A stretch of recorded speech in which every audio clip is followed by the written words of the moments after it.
Shift మారుతున్నావా? అప్పుడే వచ్చాను 20 అయింది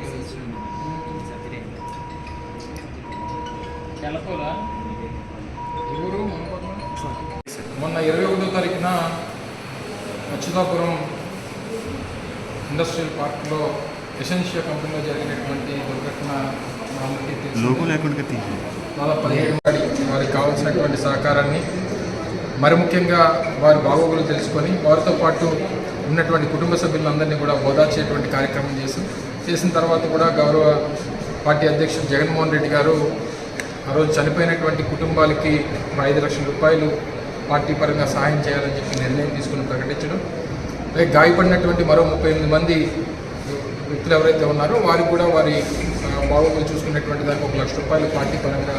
సహాయం చేయాలని చెప్పి నిర్ణయం తీసుకున్నటువంటి సందర్భాలు మీ అందరికీ తెలుసు. ఈరోజే గౌరవ పెద్దలు బొత్స సత్యనారాయణ గారు, అలాగే ధర్మశ్రీ గారు, పార్టీ అధ్యక్షులు గురువు గారు అందరూ కూడా కలిసి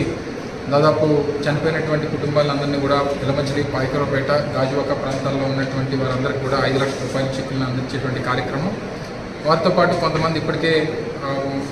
గాయలపాలి, ఇంకా కొంతమంది హాస్పిటల్లో ఉన్నటువంటి వారు 6 ఉంటే వారికి కూడా 1 లక్ష రూపాయలు చెప్పిన గాయలపాలి కూడా అందించేటువంటి కార్యక్రమం చేశాం. ఈరోజు రేపట్లో మొత్తం 55 మందికి, అంటే 17 మంది చనిపోయినటువంటి కుటుంబాలకి ఎవరైతే గాయాల పాలైనటువంటి వారి కుటుంబాలకు కూడా ఈ 1 లక్ష రూపాయల చెక్కును కూడా ఈరోజు రేపట్లో, ఎందుకంటే వివిధ ప్రాంతాల్లో ఉన్నారు. విజయనగరంలో ఒక 6, అలాగే శ్రీకాకుళంలో ఒక 7, అలాగే ఈస్ట్ గోదావరి, కృష్ణా జిల్లా, ఈ ప్రాంతాల్లో వివిధ ప్రాంతాల్లో ఉన్నటువంటి వారందరూ కూడా పార్టీ పరంగా ఈ ఆర్థిక సహాయాన్ని అందించి వారికి భరోసానిచ్చేటువంటి కార్యక్రమంతో పాటు ప్రభుత్వాన్ని కూడా మరొకసారి కోరుతూ ఉన్నాం. ఎందుకంటే ఆ ఇన్సిడెంట్ జరిగినటువంటి మరుసటి రోజే మరో ఇన్సిడెంట్ జరిగింది. సో ఇటువంటివి పునరావృతం కాకుండా చూసుకోవాల్సినటువంటి బాధ్యత, రెగ్యులేషన్స్ మరింత కఠినంగా ఉండాల్సినటువంటి అవసరం, ఎప్పటికప్పుడు సేఫ్టీ ఆడిట్ చేయాల్సినటువంటి బాధ్యత ప్రభుత్వం తీసుకోవాలని, దాని మీద తగు జాగ్రత్తలు తీసుకొని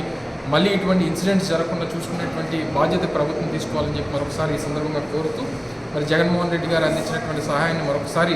వారి కుటుంబాలకి, చనిపోయినటువంటి వ్యక్తుల్ని తీసుకొని రాలేకపోయినప్పటికీ